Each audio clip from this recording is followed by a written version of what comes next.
Teysa Karlov versus Grand Arbiter Augustin IV. And there's plenty of mana in that hand, but none of it is coloured, so we'll have to bin that.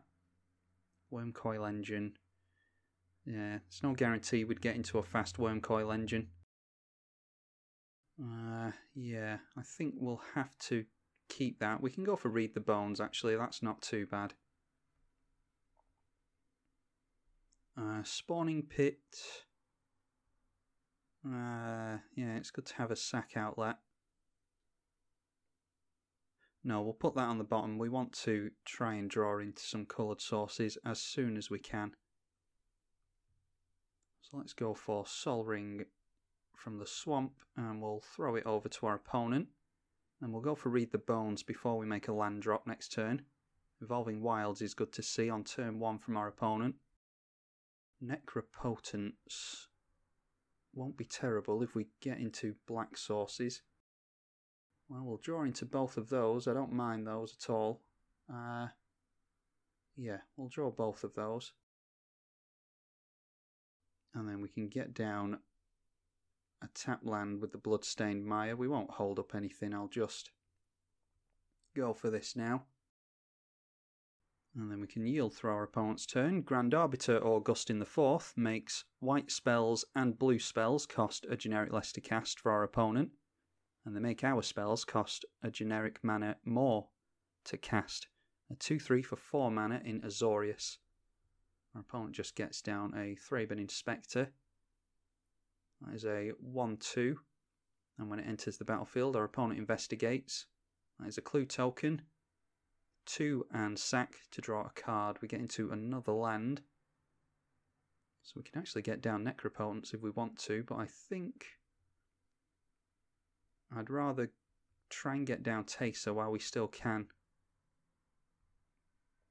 Then maybe Monastery Mentor into Night's Whisper next turn. And if they have counter magic in hand, then countering Monastery Mentor is probably something that they'd like to go for. Oh, Rhystic Study is, yeah, they're down to 4 cards in hand. Do we want to pay for that? Get down the Wasteland. We'll get down Monastery Mentor without paying. Actually, we'll pay for this one just in case they get into a free counter spell. And then we will Night's Whisper. And we will not pay for that one. We get a Monk token for casting a non-creature spell. And Hangerback Walker. Yeah, why don't we just swing in with our commander, Teysa Karlov, the Necromonicon. 4 mana in Orzhov. Our death triggers from our creatures trigger twice. And our tokens have Vigilance and Lifelink. So those Monk tokens can just swing in whenever they feel like it, for all I care. Okay, Isochron Scepter comes down. And hopefully it's not Yep, counter spell. I was going to say hopefully it's not something too scary, but it absolutely is. We will get our Scrubland, and that fixes our mana quite nicely. How much mana are we on? 2, 4, 6, 7 mana. Why don't we get Elspeth down while we still can? Because they can't make use of the Isochron Scepter just yet. Do we want to hold up black mana or Wasteland? Yeah, I don't think they're going to play around a Vampiric Tutor anyway. Oh, actually, that's a good idea. Why don't we just pay for the Rhystic Study? Completely forgot about that. And we can plus Elspeth and start getting a lot of tokens into play. Then we'll swing in with everything. We'll gain 2 life from the Monk token because that is a life-linking token.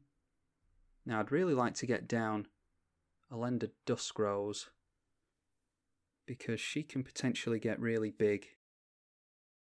Yeah, we've seen her on the channel before. She does really well. Whenever another creature dies, put a +1/+1 counter on her. Then when she dies, create X 1/1 vampire tokens with lifelink, where X is Elenda's power. She's a 1/1 with lifelink. Let's try and get down a Cartel Aristocrat. And then we've got 2, 4, and then pay for the waste, well, pay with the wasteland.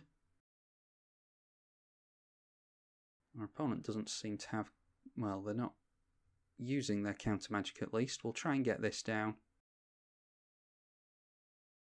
They can draw another card. Rhystic Study has paid for itself a few times by now, I think. It comes down. So we'll just get into the red zone here. We're just going to swing in with everything except the Monastery Mentor, because that will die to the Master of the Pearl Trident. Okay, just deciding to block a monk. Yeah, blocking a monk twice, that's fine. They're just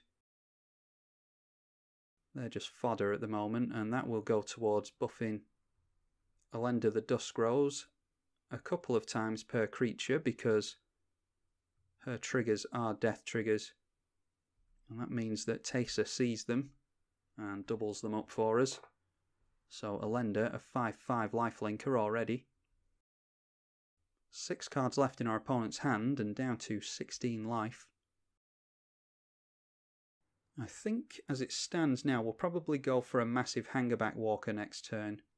Umezawa's Jitte is not as frightening as it could be. Yeah, they can kill our Cartel Aristocrat with that, which makes Elenda the Dusk Rose not as frightening, but yeah. Yeah, that's unfortunate. We got to see some shenanigans with Elenda the Dusk Rose at least. We would have drawn into... Yeah, Modo's going to freeze on us like it loves to. Yeah, I think they were aiming to swing in with the Umezawa's Jitte there, and they'd either take out the Cartel Aristocrat or a couple of soldiers, but we would have killed whatever they swung in with, and then we probably could have gone wide on them next turn. In fact, whatever they did with that Umezawa's Jitte, we could have bulked up Elenda the Dusk Rose, and then, yeah, we could have gotten a bunch of +1/+1 counters on her, then sacrificed her to the Cartel Aristocrat, and got down even more vampire tokens. So, yeah, I think we were going wide on our opponent the next turn anyway. It's a pity that we didn't see it, but I think that was definitely the line of play, and yeah, that's something that we definitely would have got down.